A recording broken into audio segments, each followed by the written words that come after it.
اللهم صل على محمد وعلى آله وأصحابه وسلم. هو الله الذي لا إله إلا هو عالم الغيب والشهادة هو الرحمن الرحيم. هو الله الذي لا إله إلا هو الملك القدوس السلام المؤمن المهيمن العزيز الجبار المتكبر سبحان الله عما يشركون. هو الله الخالق البارئ المصور له الأسماء الحسنى يسبح له ما في السماوات والأرض وهو العزیز الحکیم. صدق اللہ العظیم. ہزار دام سے نکلا ہوں ایک جنبش میں، جسے ہو شوق آئی کرے شکار مجھے. جناب اسپیکر صاحب، میرے محترم کولیگز، بڑی مشکل سے آج پارلیمنٹ جو ہم سب کا ایک جمہوری گھر ہے میں پہنچا ہوں. بہت سے راستے چیک کیے اور آخرکار خیبر پختونخوا ہاؤس کے ذریعے مجھے ایک راستہ ملا اور میں آپ کے بیچ یہاں آ گیا. آج سے 2 سال یا 2.5 سال پہلے محترم اسپیکر صاحب آپ اسی کرسی پہ تھے، میں اس ایوان میں تھا لیکن وہاں تھا، اکیلا تھا. آپ ہمارے بھائی اور بہنیں اس طرف تھے. لیکن آج میں اس بات پہ خوش ہوں کہ گئے وہ دن جب تنہا تھا میں انجمن میں، اب یہاں میرے رازداں اور بھی ہیں. صاحبزادہ صاحب بھی موجود ہیں. پوائنٹ آف آرڈر پہ جی بات کیجئے. بہت کچھ ہوا ہے رات کو، 4-5 منٹ تو دیجیے گا. جی بتائیے. شفقت صاحب اور ساتھ میں محمود بھائی اچکزئی صاحب بھی، علماء کرام کے نمائندے مولانا صاحب سب یہاں موجود ہیں. کل رات جو پارلیمنٹ کے ساتھ ہوا ہے، جناب اسپیکر صاحب، جمہوریت میں سیاست میں اریسٹ بھی ہوتے ہیں. آپ کے اس چھوٹے بھائی کو 7 بار اریسٹ کیا گیا بغیر کسی گناہ کے. چھٹ بھی گئے، پکڑ دکڑ 4 جیلیں دیکھیں، ڈیتھ سیل دیکھے. اڈیالہ کا ڈیتھ سیل دیکھا جہاں ممتاز قادری صاحب کو رکھا گیا.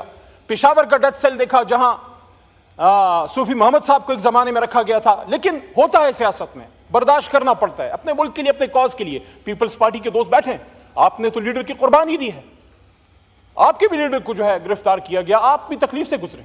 لیکن کل رات آج میرا مقدمہ جمہوریت کا ہے. جناب اسپیکر صاحب، عمران خان صاحب جیل میں ہیں، 4 گولیاں کھا کے. آپ کا بھائی ہے، نظریاتی اختلاف ہے لیکن اس ملک کا سابق وزیر اعظم ہے.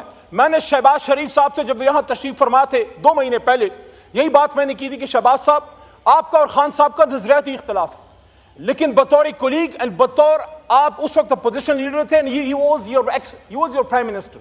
آپ کو یہ بات کرنی چاہیے تھی کہ میرے سابق وزیر اعظم سے اختلاف ہیں لیکن ان کو جو بدن میں گولیاں لگی ہیں میں اس کی انویسٹیگیشن کروں گا. لیکن آج میرا مقدمہ عمران خان صاحب کا بھی نہیں ہے. عمران خان صاحب اپنا مقدمہ لڑ رہے ہیں. آج میرا مقدمہ جمہوریت کا ہے. کل رات جو اس جمہوریت کے ساتھ ہوا ہے، جو اس پارلیمان کے ساتھ ہوا ہے، جناب اسپیکر صاحب، ہم اسرائیل میں نہیں پاکستان میں ہیں. آپ کے کولیگز صاحبزادہ صاحب، شفقت بھائی، عامر ڈوگر صاحب، شیخ وقاص صاحب، مولانا نسیم صاحب، انہوں نے اس پارلیمنٹ میں کل رات پناہیں لی ہیں. وہ چھپتے پھرے یہاں پہ، کسی کمرے میں پناہ مل جائے، اور پھر مسجد سے اٹھا لیا گیا مولانا نسیم صاحب کو. دستی صاحب کو مسجد میں پناہ نہ مل سکی، وہاں حجرے میں تھے مسجد کے ساتھ، جو وہاں سے ان کو اٹھا لیا گیا. میرا آج سوال جناب اسپیکر صاحب سب سے پہلے یہ ہے کہ 9 مئی میں جو غلط ہوا وہ غلط تھا، لیکن کل رات جو ہوا ہے وہ پاکستان کی جمہوریت کا 9 مئی تھا. 10 ستمبر 2024 پاکستان کی جمہوری تاریخ میں ایک کالے باپ کے طور پہ یاد رکھی جائے گی.